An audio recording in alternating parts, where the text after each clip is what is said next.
I'm Marcus Aurelius, and I'm a core contributor at KlimaDAO. Where are we now and how are you feeling? We're here in beautiful Barcelona, feeling good, connecting with lots of great like-minded people. How was day one?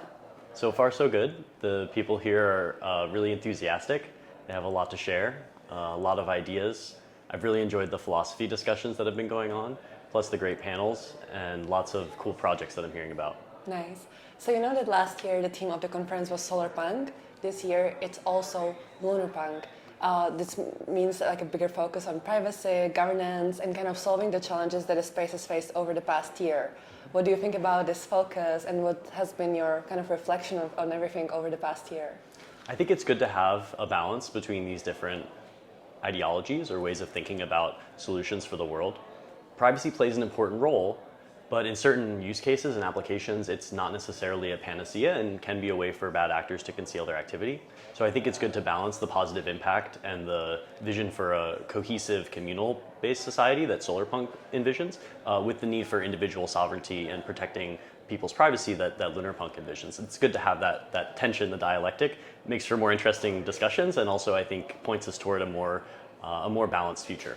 Awesome. Tell us more about KlimaDAO now.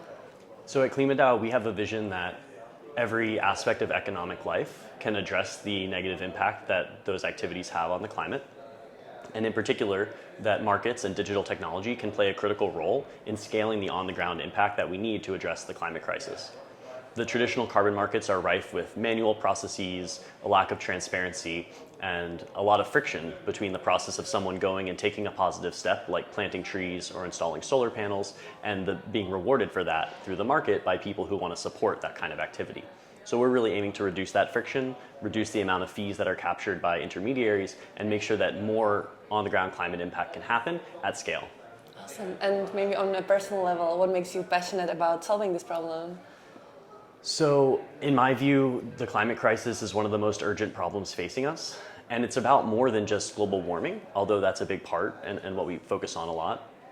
There's also issues around biodiversity, water quality, and generally managing our planet as a public good so that we can all continue to enjoy it for generations to come. And is there something, some lessons maybe that KlimaDAO has learned over the past years that you want to share with us, or maybe with people entering this space, is there something that they should know? One thing I would say is that good vibes, spending time with people is really important.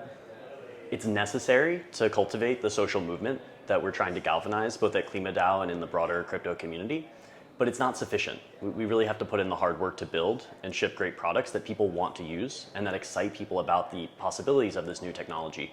Rather than focusing exclusively on the promise of the future, we have to bring it down to people's real lives and show the impact that we can have with this technology. Okay, speaking of that, actually, what excites you the most over the next few days? Yeah, I've been enjoying the panel so far. I am judging the hackathon, so I'm really excited to see some of the stuff that comes out of that.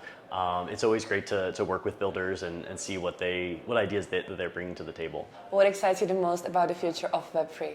I think what excites me the most is the possibility for replacing some of the institutions that haven't necessarily led us down the best path, but in a way that we can bring the people who are part of those institutions, the people who have benefited from those institutions, along for the ride. Because the reality is that the existing power structures aren't going anywhere. And if the movement is really about just overthrowing and replacing, I worry that it will take too long to achieve that vision. And that some of the important issues that the technology that we're all excited about, blockchain technology, can be a part of solving, we need to use the technology for what it's good for. And one of the things it might be good for is creating a new social movement, a new social order. But I think it can be used for a lot of good along the way. And we shouldn't lose sight of those short-term wins that are possible on the longer journey that we're on toward a better society. Thank you so much.